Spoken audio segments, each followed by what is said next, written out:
Uh, Alhamdulillah kita bersama lagi sister dan siapa yang hadir dalam live ni. Hari ni kita punya pillow talk is cultivating calm and stillness. Maknanya macam dalam dunia sekarang ni macam ni kita nak jadi tenang, ya. Assalamualaikum warahmatullahi wabarakatuh. Waalaikumsalam warahmatullahi wabarakatuh, Dr. Ha. Okay. Syifa di mana tu? Alhamdulillah, trim dekat Ireland, dah balik Ireland dah. Okay lah. So ingat rasanya macam belas-belas tu kan Syifa balik. Baru je balik, baru sampai weekend lepas. Okay, so dah seminggu lah ya. Dah settle seminggu lah. dah. So dah status lain dah kan? Dah bukan status yang lama. Okay. So, Alhamdulillah. nak ucapkan tahniah lah dekat Syifa untuk semua yang yang ada ni kan tahu yang Alhamdulillah Syifa dah masuk ke dalam satu fasa lagi dan sekarang ni bergelar isteri lah kan. So semua teori-teori yang kita bincang tu dah kena apply. Teori-teori pillow talk. Macam Membantu ke Syifa yang selama ni kita bincang dah 2 tahun ni kan, bila dah ada ke yang membantunya tu? dia macam orang cakap lah, benda nak praktikal tu lagi susah kan. Tapi bila kita come into the case study lah kita panggil kan, the real life case study tu macam inilah yang pernah kita discuss dengan sisters, dengan Dr. Ha kan. So kalau boleh lah nak share satu yang Syifa rasa macam the aha moment tu, the ting moment. Ni lah dia. Macam tu ada tak agaknya? Communication kot. Okay. Bila kita nak communicate, kita rasa kita dah master of communicating, but there are things yang kita sebenarnya kena keep learning lah dalam life kita kan. Betul. Dia agaknya kan kita bila kita rasa kita dah master tu, masa tu lah nanti Allah akan hantar. No, not yet. Banyak lagi. Macam tu kan. Betul lah. Alhamdulillah. So kalau tajuk yang hari ni kalau boleh Dr. terus pergi pada tajuk tu, dia ada keyword dia calm kan and stillness tu. So kalau stillness tu Dr. rasa kita bayangkan macam kalau kolam ke tasik kan, nampak tenang je kan, stillness. So bila permukaan yang begitu tenang tu, tak ada ripple, tak ada apa tu, dia boleh jadi macam satu permukaan yang boleh melantunkan. So it's a reflective punya surface kan. So kalau kita tengok dalam tu pun boleh nampak muka kita contohnya kan. Atau kalau kita tengok gambar-gambar dekat postcard ke kat kalender tu, yang dia akan reflect that bangun katalah castle ke atau gunung tu, dia macam ada dua pula kan. So that just shows how still it is. In fact kalau boleh Dr. Har nak describe stillness tu lah, dia satu lagi tu masa Dr. Har di Granada, masa tengok kita pergi kat castle kat Granada tu yang dibina oleh pemerintah Islam ketika tu. Dia ada satu courtyard tu yang mana air dia tu dia macam still aja, tapi sebenarnya dia mengalir, dia tak still, tapi kadar masuk air tu kat dalam kolam yang panjang tu sama juga dengan keluar dia. So dia jadi nampak macam still aja kan. So mungkin tu kita punya discussion, maknanya still doesn't mean you are stagnant lah. Betul. Sebab kalau air dia stagnan, dia cepat busuk, dia mudah kotor kan, berkeladak gitu. Tapi kalau air yang nampak still, tapi sebenarnya dia ada, there is something yang pada macam fizik jugalah kan dia jadi bila kadar air masuk tu dengan kadar air keluar tu sama je, jadi air yang ada kat dalam, the volume of water yang kat situ dia jadi macam still. Okay, satu lagi, you can kacau stillness tu bila you baling satu pebble, dia akan ada ripple, and then the ripple will actually just apa kata propagate kan throughout that surface kan, ya. Lagi jauh tu lagi kurang lah energy ripple tu. Yang kalau dekat betul-betul dekat epicenter tu lagi kuat lah kan. Jadi itu satu. Satu lagi angin lah. Bila ada angin kuat yang bertiup macam tu, then apa permukaan apa air tadi tu dia akan berkocak lah kan. Alamak, mana pula si Syifa ni. Okay. So, jadi kita nak membayangkan bahawa stillness tu does not mean stagnancy ataupun okay, hilang sekejap kan. Saya rasa dia tak stable. Okay. So okay. Kita nak bincang yang tu lah. Maknanya stillness tu bukan maknanya tak ada apa tak ada this dynamic kan. Dynamic ni ada tapi tak nampak dia punya tu. Kemudian kalau calm tu, seorang yang nampak calm tu tak mestinya dia dalam diri dia tu tak berkecamuk sebenarnya kan. Tapi dia boleh keep the calmness. Kalau antonym tu calmness, calm is chaos lah kan. Dia punya kan maknanya kelengkabut gitu. Dan kalau calm ni datang macam swan ke ataupun itik yang tengah macam berenang tu kan, nampak macam very graceful tapi kaki dia tu kan. Kaki. Yeah. So I think that's how to define calm and stillness tadi tu. So stillness is not really maknanya stagnant, and calmness tu maknanya bukanlah maknanya orang tu tak ada konflik ataupun turbulence kat dalam diri dia tu, tapi that's another antonym for calm agaknya kan, turbulence kan. Jadi so kita pula sekarang ni duduk dalam ni rumah doktor tengah solat isyak lagi ni. Dia tengah solat isyak. Jadi dengar background tu. Kalau 5 minit tadi tengah azan, dia orang azan lambat sikit. So ni dah ni sikit. So okay, jadi kalau tengokkan kita sekarang hidup dalam dunia VUCA. Itu ada juga sebut kan, VUCA ni yang volatile, uncertain, C tu complex, and A tu ambiguous. So that description of 4 tu pun dah buatkan kita galat lah. Kita hilang lah chaos, calmness kita tu kan. Jadi sangat chaotic lah kan. Jadi so itulah macam mana kita nak cultivate benda tu. Macam mana kita nak pastikan kita masih lagi boleh tenang dan stillness, macam ni kita boleh macam remain within our boundaries tu untuk bawa diri kita dalam masyarakat. Dan kita selalu tak sebut bubble tu macam tak berapa elok kan, but I think we need to have this protective shield around us so that kita taklah terlalu immerse sampai hilang diri kita sendiri itulah kan. So I think that I would say that is actually the calm and the stillness that we are talking about. Betul ke Syifa? Betul. Maaf. So yes, please Syifa lah pula bagi input on this topic ni. Okay Dr. Ha, thank you. Memang betul pun exactly apa yang Dr. Ha dah rungkaikan untuk kita discusskan malam ni. And maybe our sisters yang join boleh juga tanya soalan ataupun bagi pendapat yang related to this topic. Topik ni topik kecil di bawah tema living wholeheartedly kan. So untuk kita live wholeheartedly dengan hati yang hadir ni, kita kena, yang paling utama lah, kena calm. Macam mana kita nak cultivate calm and stillness tu. Sebabnya macam Dr. Ha cakap tadi lah, we're living in a VUCA world.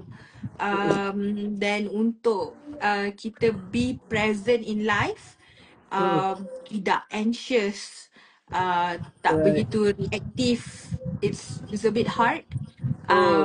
Even saya pun, saya rasa saya struggle benda tu, macam especially bila balik Malaysia baru-baru ni, banyak travelling sebab pergi rumah suami, pergi rumah mertua, kiranya banyak di atas jalan. Dan apa yang Syifa reflect atas jalan tu, saya dengan suami memang tak boleh dengan kereta yang terlampau laju-laju dekat tengah-tengah jalan. Macam tak tahu diorang ni nak pergi mana. Semua nak memecut. Jalan perumahan pun nak pecut kan. So it's come to a reflection for me, macam everyone is in a rush hour nak berlumba kan. Mungkin kita kata dulu kita kata dekat tengah bandar, bandar-bandar besar orang nak laju pergi kerja, nak berurusan. Tapi sekarang ni dekat kampung, even Taiping tu pun dah kereta laju-laju. Semua nak cepat. So kita yang lihat pun kita pula yang anxious kan dengan kecepatan dan orang nak rush dengan kita kan. So I would say this topic is a bit sangat bagus lah untuk kita bincangkan, especially for sisters out there juga kan. If you have any questions, yes. Betul. Itulah soalan. Nanti kita akan pergi teknik untuk remain calm and under pressure. Oleh Sister Nazila kan. Okay. Keep giving the questions. Kalau rasa malu nak tanya dekat komen, boleh pergi dekat tanda soal tu ya.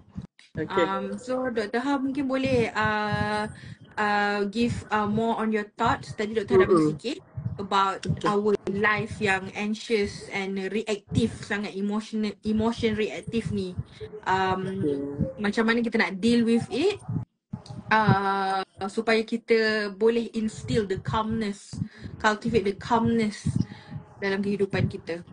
Baik, okay. Thanks ya, Syifa for explaining that. Itu satu yang sangat penting Dr. rasa untuk, dan juga soalan yang Nazila tanyakan tadi kan, itu dah ada juga.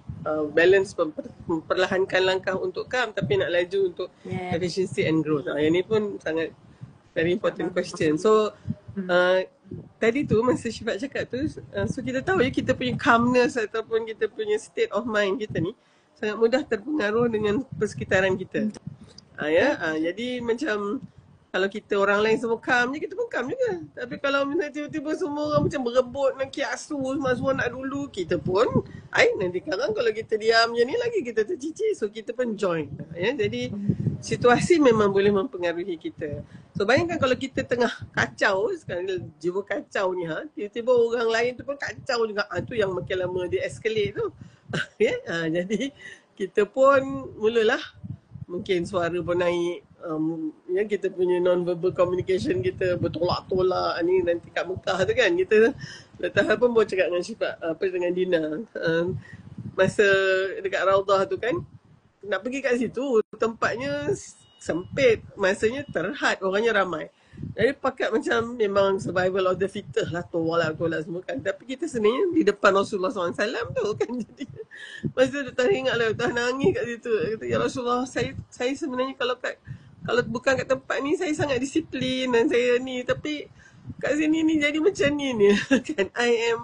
Maknanya kita tak boleh nak tunjukkan kita punya best demeanor kita ataupun kita punya behavior kita sebab orang lain tu tengah macam tu kan. Jadi sudah maknanya memang sangat kita terpengaruh dengan apa yang berlaku. Kalau macam Dr. sendiri, kita duduk kat klinik tu, duduk insyaAllah nak tengok patient kan, nak cakap dengan baik tu, tiba-tiba dapat patient yang jenis marah-marah atau dibawa dia punya negative vibe masuk dalam klinik kita tu, kita pun after a while Dr. boleh perasan, mula-mula dah okey dah, bila dia masuk je kita pun dah naik panas gitu kan. Okay, so ni nanti kan tak lama kan bergaduh lah ni kan. Jadi so kita mungkin satu, kita kena be very aware that kita punya calmness and stillness ataupun kita punya tranquility tu boleh sangat dikocakkan oleh orang lain, keadaan lain di sekitar kita dan oleh sebab tu kita kena ada teknik lah macam yang Nazila tanya tu.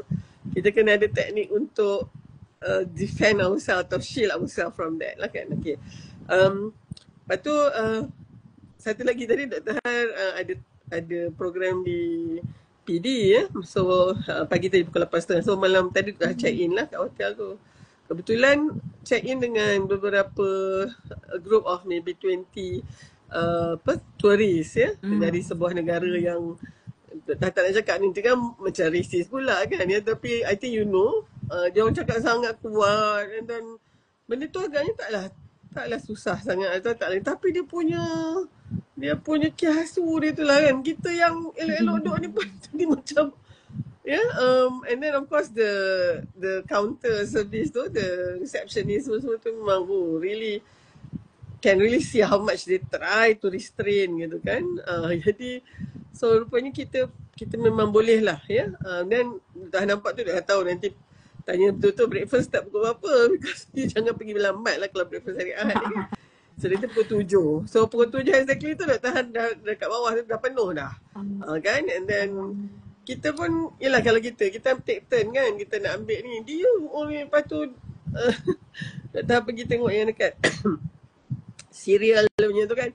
Berterabur serial tu kan, macam mana dia kan. So kita pun jadi macam kan ya, and then of course kursi-kursi yang tu ada yang 4 kursi, yang mejanya ada yang 6, ada yang maybe 2 gitu kan. So tak dengan anak ni ambil yang 4 ni lah. And then ada satu tu 6 orang, tapi ada seorang lagi yang duduk situ. And then start bila ramai datang, dah pelik tengok this person yang makan seorang ni boleh ignore aja. Padahal dia ada lagi 5 kursi tu. Dia patutnya just, kalau orang duduk tengah jalan tu, just offer lah, duduklah kan, tak apa. Kita seorang kan. Dia buat tak tahu je. Seorang pun duduk pusing-pusing. Tapi yang pusing ni pun tak berani pula nak tanya. Kalau tak tanyalah dia orang tak sini, is this seat taken, tak berani pula. So kan, duduk tahan dengan anak ni kena cepat makan. And then tak apa, you all duduk sini. Oh, terima kasih kan, macam tu lah kan. So I think this is between, you know, our space. I would assume bila ingat tengok that lady, I was thinking about the topic tonight. Maybe she wants to keep her space and her stillness and calmness tu kan. So dia dah duduk kat tempat yang ada 6 kursi tu. So dia kata this is my space lah kot kan. I don't know. Dia agaknya kita dalam konteks ni kita kena balance up between opening up our space so that people can just come in and disturb our calmness and stillness tadi, ataupun shielding it until nobody can come in juga. So macam mana tu kan. So nampak itu satu yang kita kena tahu. You might be very calm masa dekat rumah ni, tiba keluar je dah kena horn dengan orang tak pasal-pasal, dah menyirap darah kita, dah terkocak lah hati kita tu kan. So I think kita kena tahu, and especially kita lah, because what stir me up might not stir you kan Syifa. Jadi saya tu kita kena tahu apa yang kira macam trigger yang akan membangkitkan, well, talking about emotion sebenarnya kan, calmness kan, tranquility, ini emotion. Lawan dia tadi tu lah, kita rasa macam rasa chaotic sikit kan, rasa macam serabut, overwhelmed sikit kan. So how do you actually apa orang kata, make sure that trigger ada tapi your respond tu kan. Emotion ni Syifa, jangan lupa dia ada 3 komponen dia. It's a complex psychological state with 3 component. Yeah, first is actually the subjective experience, which is the stimulus lah. And it is actually up to interpretation. Kemudian dia kena ada physiological response. Anything that does not stir a physiological response is not yet an emotion. Dia maybe just satu bayangan ke gitulah. Tapi bila dia stir your physiology punya response, macam contoh, you dapat trigger tu and then suddenly mata you terbeliak, and then degup jantung you cepat, and then you know you punya tangan pun dah start, you know, dah start ringan dah ke semua. That is emotion. And then of course the third component is behavioral expression. You will express that through your behavior. Kan? Jadi macam mana seorang tu boleh jadi calm? Okay, maknanya trigger dia ada satu trigger. Katalah trigger tu trigger yang nyaman. Maksudnya lagu yang menyenangkan, pemandangan yang indah. You know that time when you feel very much immersed and with your existence. Contoh-contoh yang kita tengah beruzlah ke kan, kita pergi kat tempat-tempat yang cantik, and then kita tengok air terjun ke, pantai ke, and so that is a stimulus. And what is the physiological response? Your heart rate will be, you know, very calm. And calmness ni is a set of physiological response. Jantung you pun denyutnya ya, perlahan kan. Lepas tu blood pressure you pun stable ya. Then you punya pernafasan pun very, yalah, macam biasa kan, tak tercungap-cungap. Itu yang buatkan you rasa tenang tu. So your expression would be a calm, you know, satu calmness. Ya, nampak dia tenang aja. Tu yang kita memang kena pergi tempat-tempat ni, especially bila lepas kita ni. Tapi katalah now you have a trigger yang tadi, trigger dekat dekat hotel, kat semua orang berebut nak ambil sausage ni lah, nak ambil tu ni. Kita pun jadi berebut juga. Ini sebabnya kita punya heart rate kita dah cepat dah. Kita pun dah macam kan, kita tu macam cemas. Datang rasa cemas tu. And then of course behaviour kita pun nak juga, kita pun nak cepat juga. Kita dah QQ, dia potong je QQ kita tolak je dia. So those things yang menyebabkan kita pun jadinya lawan daripada calmness tu jadi chaotic lah pula. Jadi serabut pula. So I think we have to know yang tu dulu. Syifa, what trigger you? Kan? So sekarang ni kita kena tahu kalau benda ni triggernya kita jadi kalut, kita jadi macam serabut tu. So sekarang macam mana kita next time kita jumpa trigger ni, kita boleh modify kita punya respon supaya respon kita tidaklah, tapi sebaliknya respon tu lebih control ya, ataupun kita boleh regulate macam itulah. So I think itu maybe another input lah before kita nak kita nak baca kan. So tu Nazila tadi kata apa je tip dia tu. So satu tip dia, you have to know what triggers you, and then lepas tu we might not be successful the first time, memang kita memang tahulah, tapi lepas tu kita kena tahu, okay, I bila nampak orang macam ni what do I do?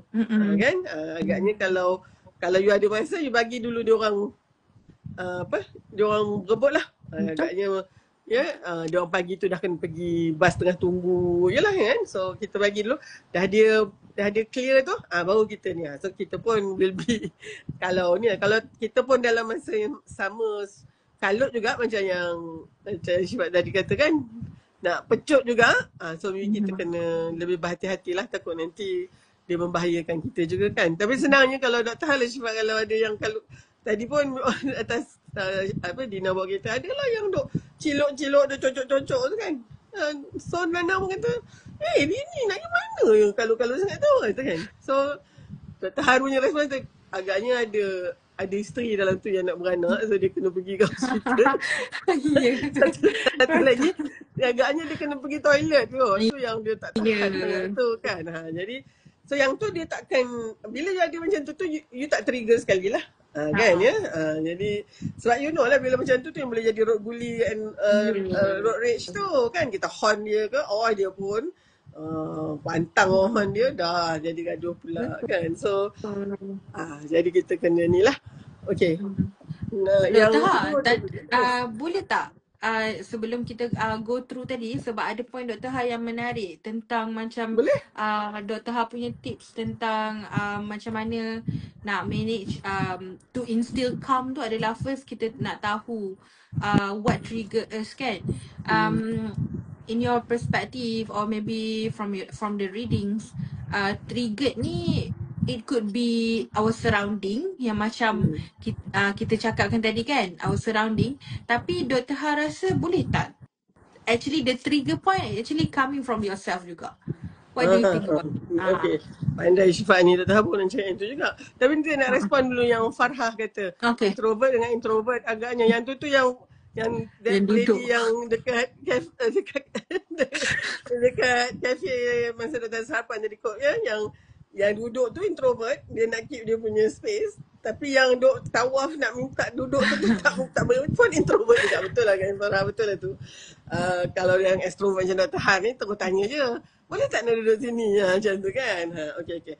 So you're saying that can it be you? Of course Dr. Han rasa the key to all this is you kan. Maknanya macam stimulus ni is something yang, yelah kadang kita macam mana kita plan pun kadang dia datang. So how you going to respond to it? Memang dia ada dengan kita. So kadang-kadang tu, okay, apa yang nak cakap ni, kita kan sebenarnya tu sebabnya dalam communication, komunikasi yang paling high class, the highest quality of communication is assertiveness kan, style tu. Yes. But it's not easy.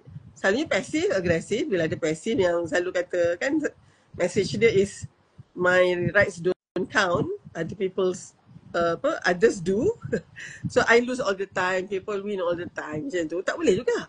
You jadi macam doormat lah. ketuan jauh jadi gombal ya. Jadi macam kain buruk aja kan. Nobody appreciate you, nobody bothers you sebab you tak voice out dia punya rights. Tapi ada lawan dia pula adalah yang agresif ni, yang my rights count, others don't. So I win all the time, people lose all the time. So yang ni pun satu hal, yang ni yang kacau kita punya tranquility tu. Kan kalau sama introvert tadi, kalau Farah tadi kan, agaknya tak apalah yang orang dapat kerusi, yes, meja 6 orang tu all to herself tu, dia suka lah agaknya kan. That's dia punya right tentunya. Tapi yang duk pusing tu pun itulah dia, sebab dia tak dapat nak communicate secara effectively kan ya. Okay, now assertive ni is actually when you know, while respecting other people's right, you defend your rights, so it's a win-win kan. Maknanya okay, I respect your opinion and everything, tapi my opinion matters too, so I kena bagi tahu kan. So yang ni bukan senang lah, tapi actually dalam konteks yang macam ni, kalau you are triggered by something and then orang tu sebenarnya tak tahu pun yang you are triggered, so you have to let that person know, otherwise dia keep on harassing you lah kan. You tak dapat nak get your calmness sebab dia don't interrupt you and causing this triggering you, tapi dia tak tahu pun sebenarnya dia trigger you sebabnya dia mungkin rasa benda tu biasa kan.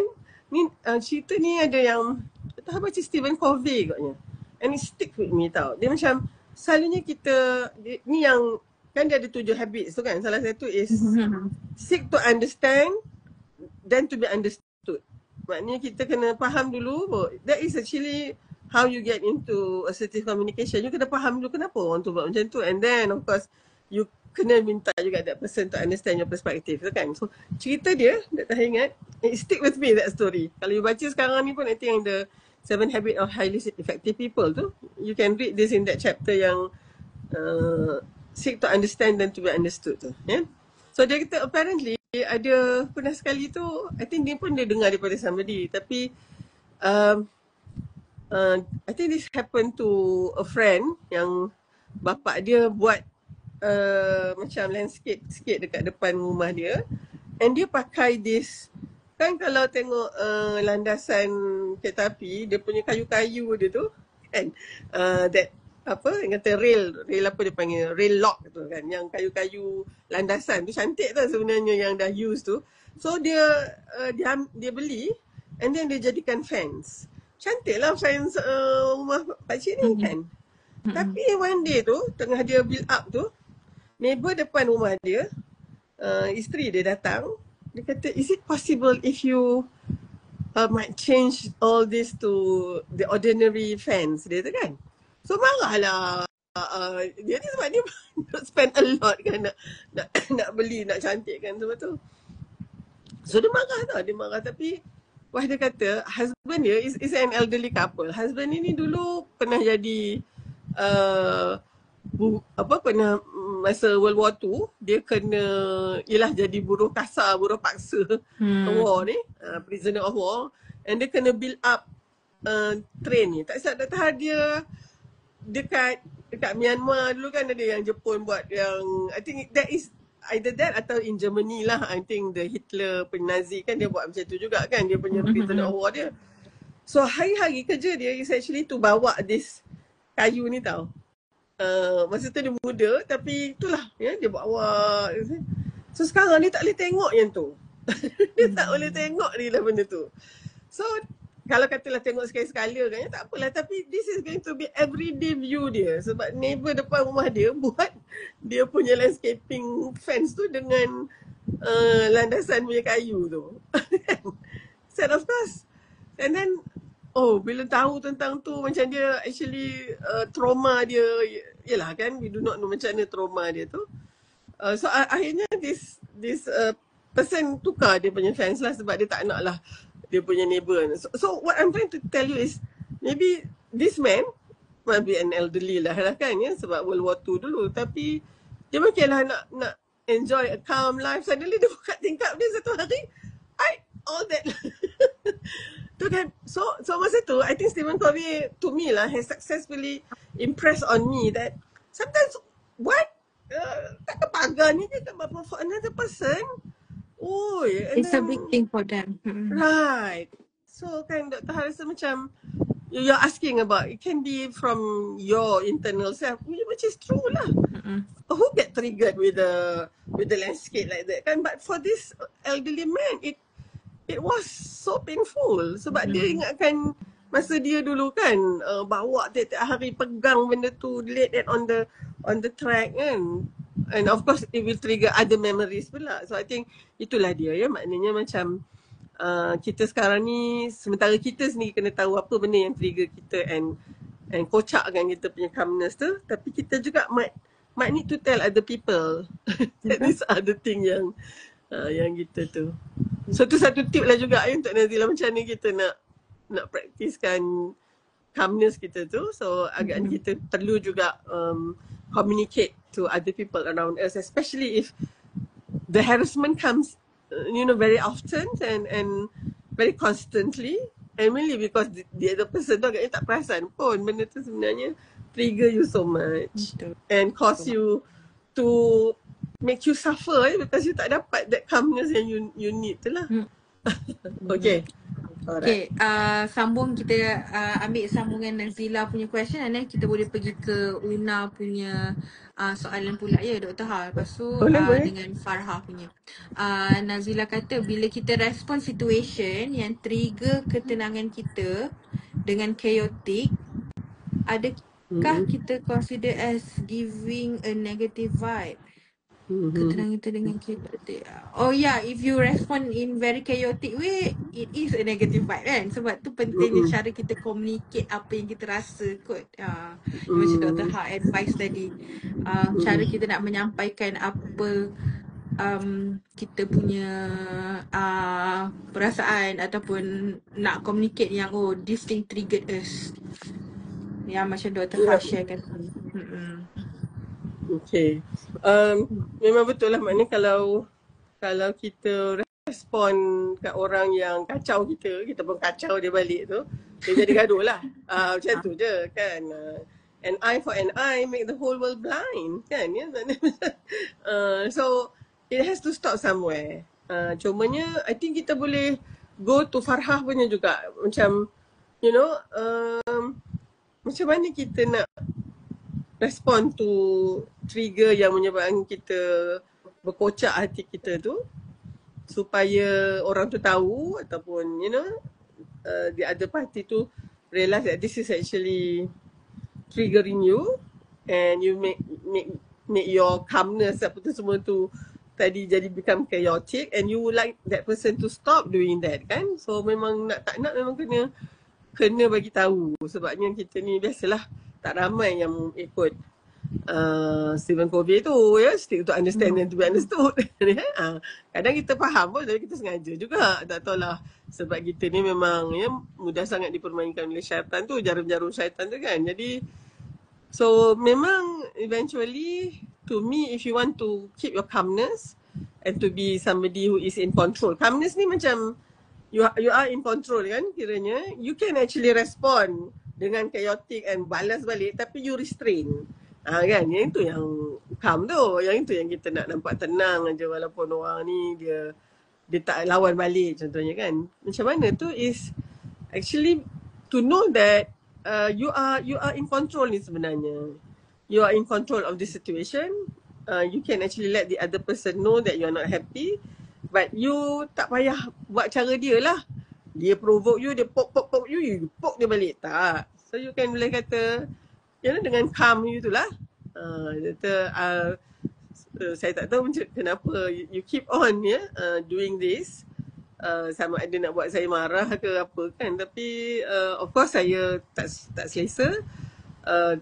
Dan saya sangat appreciate kalau misalnya you boleh hentikan lah benda ni. Boleh tak cakap macam tu yang Farhah kata susah kan. Memanglah susah.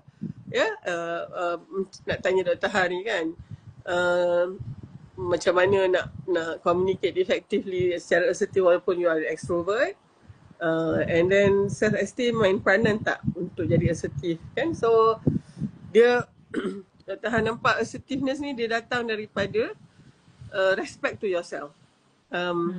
you respect yourself so much that you taklah jadi macam yang pasif tadi tu. Pasif tu tak nak dia sebenarnya kurang respect diri dia. Dia respect orang lain lebih tapi dia tak respect diri dia. Tapi yang agresif tadi terlebih sangat respect kat diri dia. Respect kat orang pula tidak. Jadi kita kena ada a healthy dose of respect for ourselves and others kan. Jadi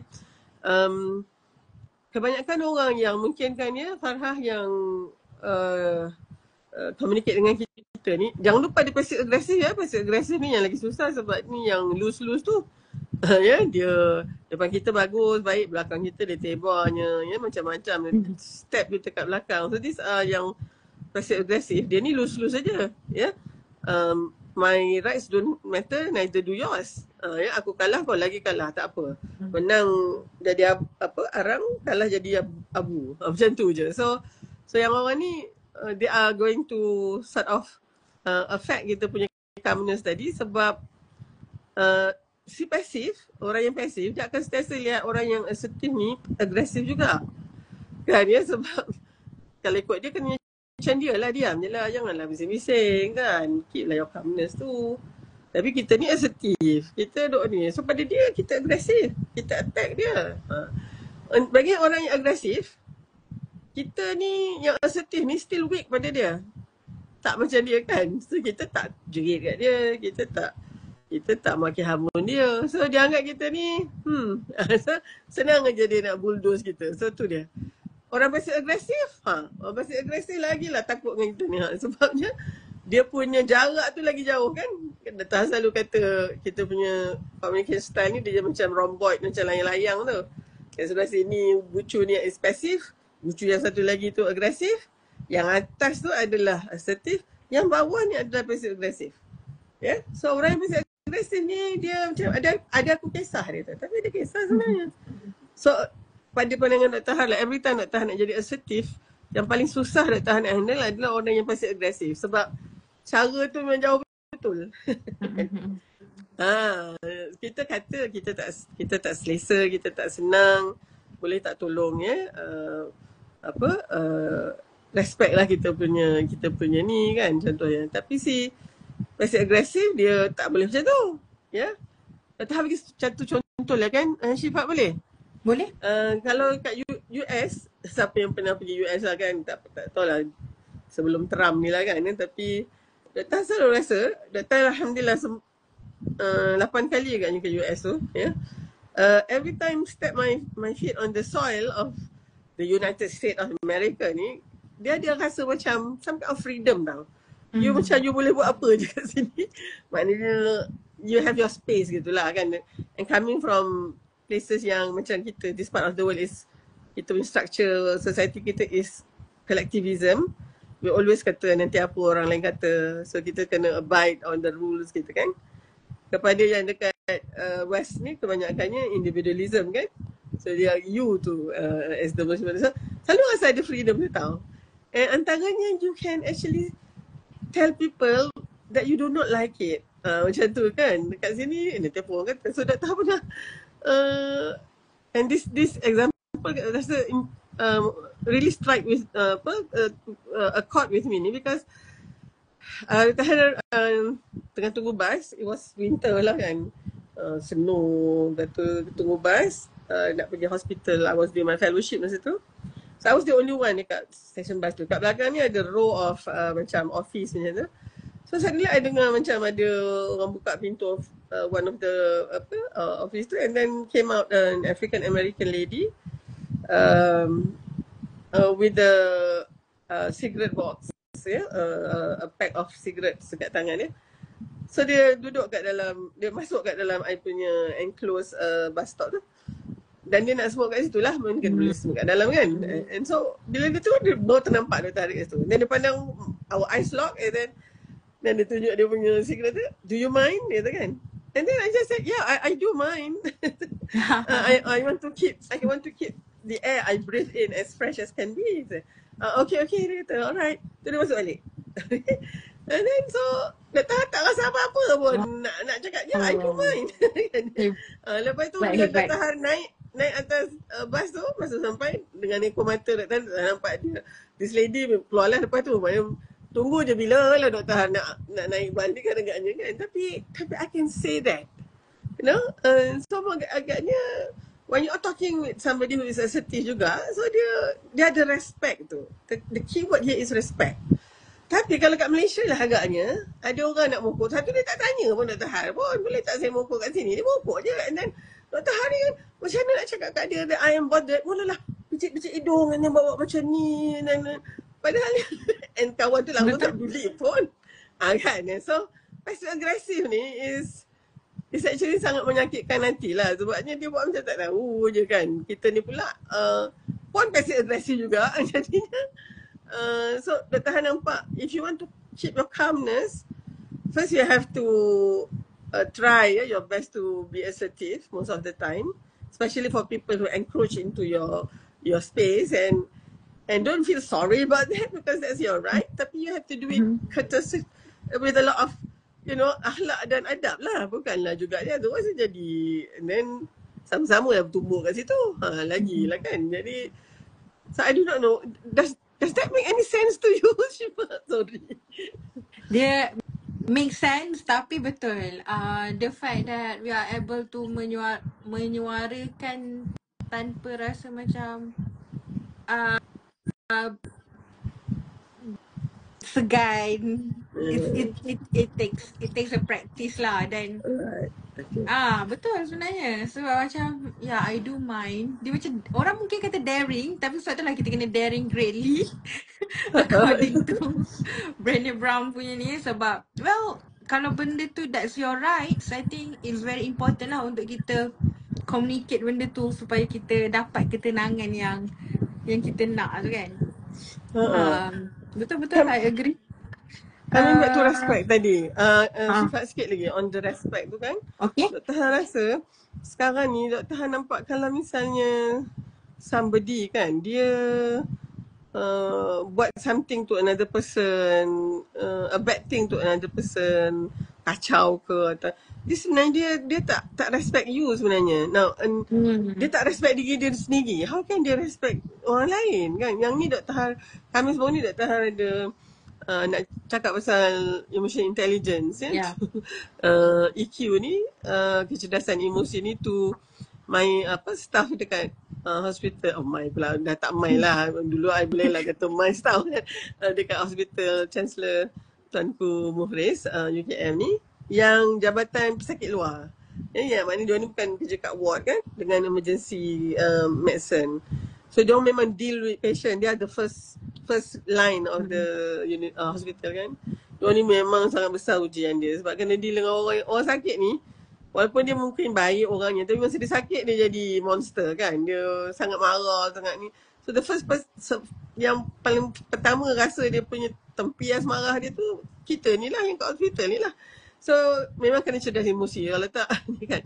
So Dr. Har katakan bahawa ada ramai yang macam insult them kan, assault them kan, macam harass them semua kan. You have to think this way. These people, they don't respect themselves. That's why they cannot respect other people. They don't respect other people kan. So bila orang macam ni, instead of kita rasa marah, kita kena kesian. Kesiannya lah dia ni kan. Dia tak respect diri dia sendiri kan. So jadi rasa macam kesian lah. Dia tak jadi rasa marah lah. So I think respect tu yang macam tu. And then tadi I think Farhah kata kan, baru dia rasa assertiveness tu serupa dengan respect. Betul, yang penting respect diri kita kan. Dan kalau misalnya kita pasif tu, kita tak respect pun diri kita. Yang agresif tu kita lebih respect pula, tak respect orang lain. Tak boleh jugalah ya. Jadi I think dalam nak memastikan kita ada space kita, tapi taklah pula encroach orang lain punya space atau allowing our space to be encroached by people, because that is actually the one that will stir our calmness. So kita memang kena ada an effective way of telling people what trigger you and ni lah. Tapi itulah Dr. rasa sekarang ni bila cakap-cakap macam ni kan, Syifa, ada kadang-kadang kita terlebih tanggap pula. Jadi kita rasa I have to speak out. Then tapi cara dia agresif. Dia masih lagi agresif sebenarnya. Abang kau je yang pandai kan? mana adab kau ni? Apa bapak mak kau ajar kau adab apa? Dia jadi ke situ pula kan. Dia jadi macam kita ni yang elok-elok nak come ni jadi trigger jugalah kan. Jadi and then of course Dr. nampak this is our learning curve lah sebenarnya kan. Ni I think siapa tadi? Nazila kata kill them with silence. Macam tu ke Dr. Han? Mana satu ni kill them with silence ni? Dia bukan silent treatment tau. Calmness daripada pandangan Dr. Han. Can we talk on this, Syifa? Yang some people lah rasa macam, you know, your calmness tu, in order for you to keep your calmness, you macam silent treatment je. Bagi dia ekor mata kita je. Tak. Please, no, it's not that. Pasal niat dia pun lain, Dr. Han rasakan. Orang yang bagi silent treatment ni, niat dia memang nak torture that person. Torture your mental. And to me, if you want to be hard or be cruel on others, it will come back to you. Kan Dr. Tasha cakap, kalau you sakitkan hati orang, dia datang, you lagi tersakiti lagi tau. You lagi 2 kali ganda tu sebenarnya. So stop lah kan hurting other people because that will hurt you juga kan. So silent treatment ni pada pandangan Dr. kita nak ajar dia kan. So kita biar diam je. Dr. Hassan bukan itu yang Dr. masukkan to keep your calmness. In fact, I do not know because Dr. tak selalu guna silent treatment ni. Tapi in that few instances where I use silent treatment juga, I feel very uncomfortable. Macam I don't have my calmness. Macam nak cakap tapi saya nak try. I understand. Ya, Dr. Han pula, Dr. Han okay, I dah bagi dia silent treatment ni. Bila dia nak datang ni, nak merangkak, nak cium kaki I ni. Tapi tak datang-datang juga. So, kita rasa macam tak efektif lah silent treatment. Macam tu yang Nazila, Dr. Han rasa bukannya kill them with silent tu. You don't kill anybody in this case and it's not silent treatment. I don't think silent treatment will actually cultivate your calmness and stillness. Instead, to me, it's counterproductive. You give silent treatment, you pun sebenarnya are going to suffer from that jugalah. Wallahu alam. I think firstly kan, I'm not a psychologist or psychiatrist kan. So kalau doktor punya cakap ni tersasar-sasar tak based on data ke apa, minta maaf sangatlah. Tapi that's not what I mean. Maksud dia macam tu lah. Okay. Okay, Dr. Ha. Syifa mungkin tak nampak soalan yang paling bawah sekali ke apa. Sebab last Syifa nampak adalah yang daripada Farha. Tapi I think better for us to revisit balik MC Chuna punya question. Sebab rasa kita tak jawab lagi. How do we balance memperlahankan langkah untuk calm tapi nak laju for efficiency and growth? Okay. How do you answer this, Syifa? Let me answer after you.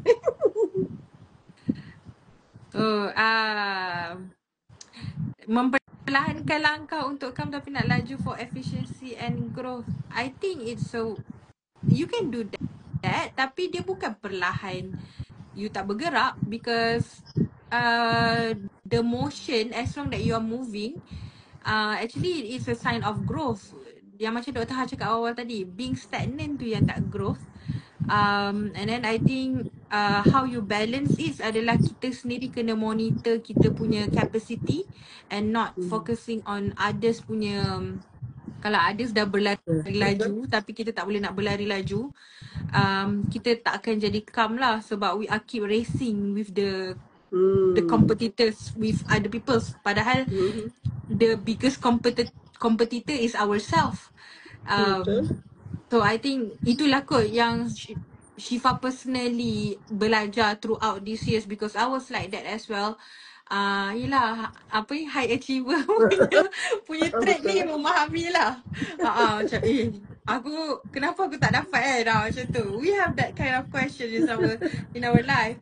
Sebenarnya benda tu yang tidak menenangkan kita. Padahal orang lain tak ada expectation pun kepada diri kita sendiri. Okay. Very wise, Syifa. I think you have taken my point. Jadi cumanya Dr. Han rasa okay, satu Dr. Han teringat, I do not know who said this lah. Tapi biasalah dalam quote-quote dekat Google tu kan Aristotle lah, daripada Socrates lah kan. Tapi dia kata macam ni, if you do not, ini something about criticism, dia kata. If you do not want to be criticized, dia kata, say nothing, do nothing and be nothing. Dia kata macam tu tau. And so, selagi mana kita moving and making some progress in our life ni, there will always be feedback and criticism. Yang tu mesti. Ya? So please, satu, kalau tak ada, tiba-tiba tak ada feedback, tak dapat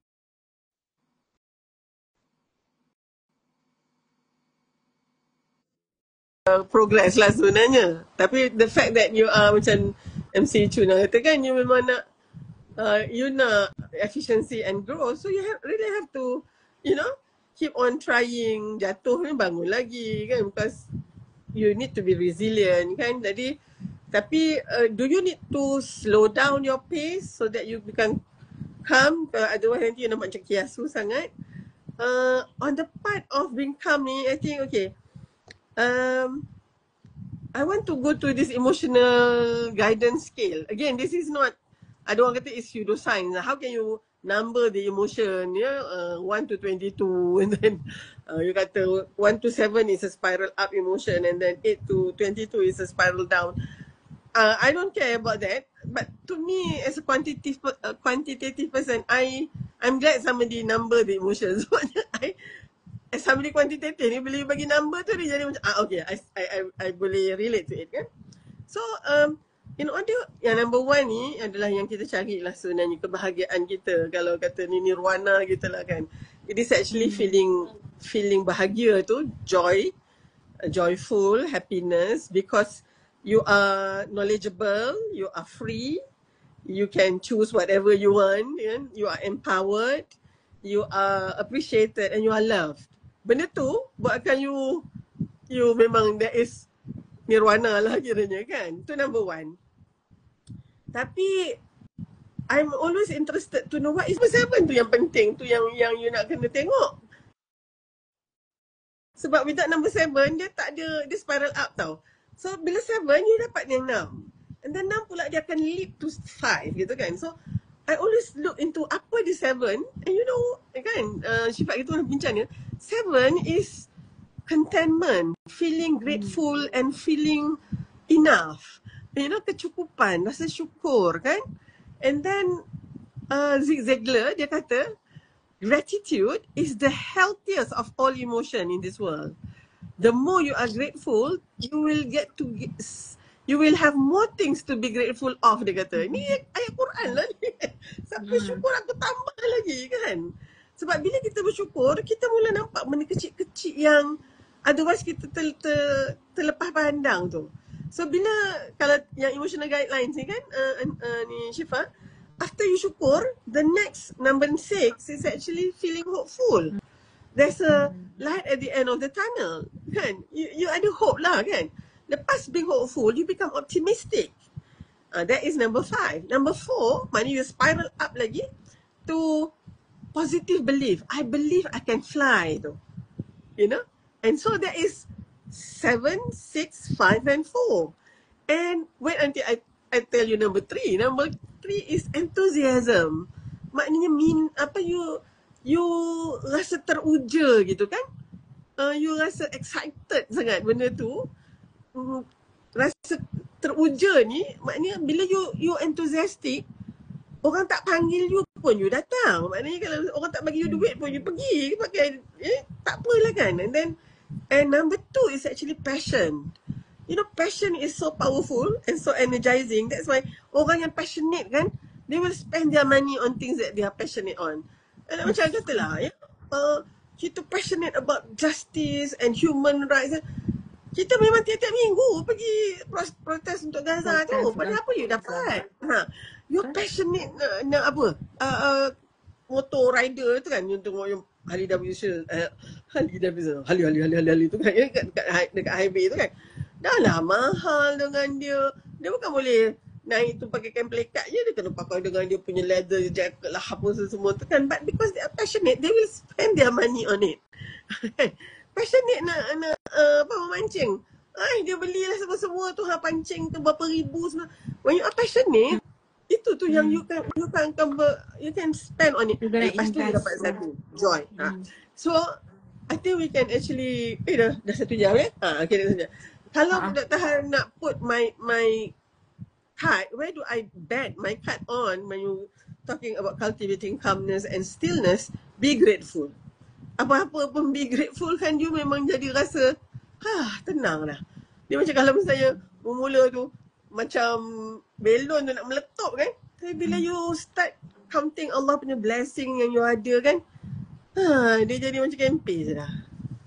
I don't know. Betul. I just think kita memang kena, itulah ya, memperlahankan langkah untuk calm tu. Dia bukan perlahankan gitu tak, tapi mungkin banyakkan lagi ya MC Tuna untuk kita mensyukuri apa yang kita ada. So macam orang putih selalu kata lah, you perlahankan langkah tu so that you can smell the can smell the flower, kan, the freshness of that grass as you walk down the jungle ke park tu kan. Ada ramai orang yang lalu kat park kita tu kan, ada yang tengah berlari-lari anak, tengok dia punya jam, dia punya smartwatch dah berapa langkah ke. I don't think that person enjoy the sceneries and sebab dia nak kena dapatkan berapa ribu langkah tu kan, berapa banyak kalori dia kena habiskan gitu kan. Tapi kalau you are going for a stroll, maknanya you will enjoy all this agaknya kan. So that will actually bring more calmness lah. Of course yang berlari tadi tu, dia dapat juga, dia punya endorphin dah keluar semua tu kan, so dia rasa ni. Tapi as compared to somebody who just going for a walk, to be grateful with whatever Allah yang dah bagi kat dia and immerse in that kan, I think that will give you your tank of calmness tu. To me lah, to become calm is also an energy. I don't know. I don't. You tadi tu lah. You jangan ingat when I'm calm and I'm still, I'm on zero energy. No. nak jadi calm and still tu take another energy. Cumanya whatever energy yang kalau you tak convert that into calmness tu, it will actually be released as this chaotic ni tadi. So the same energy sebenarnya you need to be able to make them. And to me the key is at that healthiest emotion of human being, which is actually be grateful and contented. Be contented with whatever you are ni lah kan. Syukurlah dengan. So kita ni tidaklah mengeluh kalau kesah. Tu yang buatkan kita rasa kita punya hati tu alah berkocak sajalah. Semuanya tak cukupnya. Tengok cermin, kenapa besar sangat ni? Tengok cermin, kenapa hidung macam ini? Daripada kita tengok cermin, alhamdulillah ya. Alhamdulillah ala kulli hal. Ya, ada juga mata semua. Kan dah boleh calm tu. Kalau tadi tu, kalau tengok cermin tu, muka macam ni lah, apa semua tu. Kenapalah tu tadi ya, you keep comparing with other people kan, orang lain cantik aku tidak gitu tu. Berkocak lah hati tu, silap cermin tu kena tumbuk kan. Ya. Tapi kalau kita tengok dengan penuh kesyukuran, alhamdulillah. Apa-apa pun, alhamdulillah ya Allah. I'm very grateful with this face yang engkau bagi ni ya. Dengan ni I can actually start to take my place in this world as a human being, ya. So alhamdulillah ya Allah. Terus tenang hati tu. I pun sambil cakap tu sebenarnya saya mengingatkan diri sendiri lah, insyaAllah. Okay. Thank you Dr. Ha. Really appreciate all the inputs.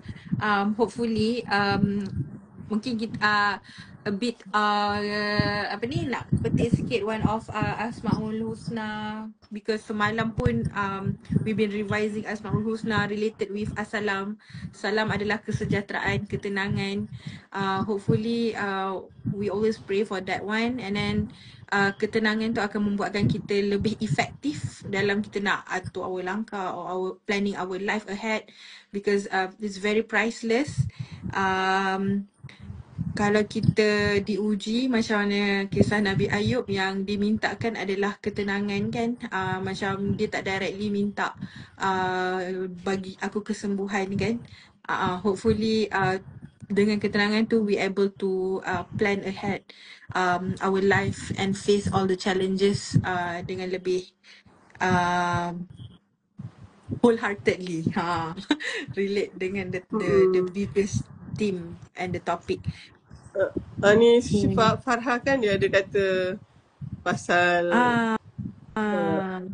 rasa grateful tu boleh flip feeling yang macam rasa tak diadili, tak dihargai kan, dalam konteks household lah kan, daripada Tuan Ahwas. Bukan tu Farah, sangat penting sebenarnya Farah punya point tu. Kita selalu rasa macam orang tak appreciate kita kan, apa kita buat orang tak hargai gitu kan. Tapi agaknya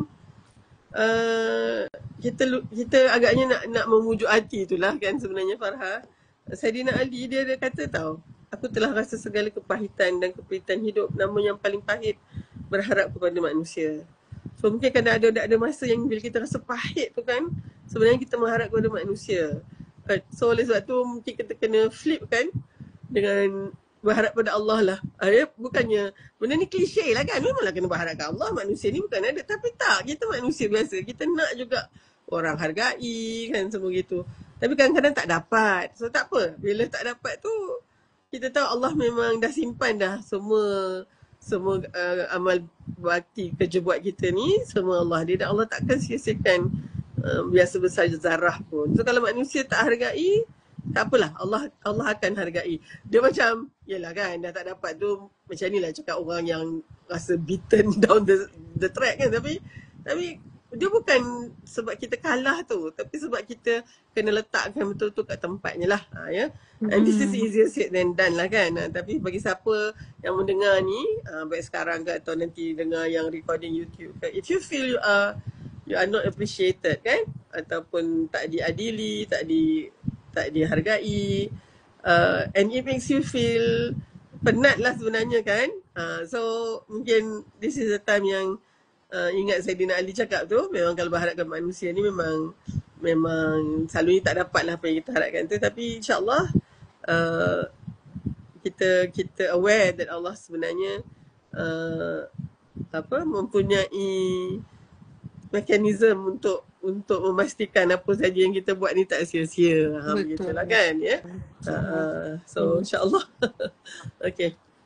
Okay, thank you untuk soalan-soalan daripada sisters. Thank you juga Dr. Ha for sharing your insights and thoughts. InsyaAllah. Hopefully kita dapat manfaat daripada 1 jam kita bersoal jawab secara aktif. Thank you very much. Question malam ni pun sangat membantu. We really appreciate it. Hopefully kita jumpa next month pula. Mungkin selepas raya haji ke, untuk our pillow talk. InsyaAllah. Thank you kita Dr. cakap Ha. pasal sacrifice pula sikit agaknya. Related to hari ni. So kita sacrifice tu memang something yang higher level juga kan. Jadi mungkin kita boleh bincang sikit lah along that line. InsyaAllah. Terima kasih Syifa. Okay, thank you semua. Thanks everyone. Okay. Have a good rest, Dr. Ha and Malaysians. Bye-bye. InsyaAllah. Alright. Assalamualaikum. Assalamualaikum.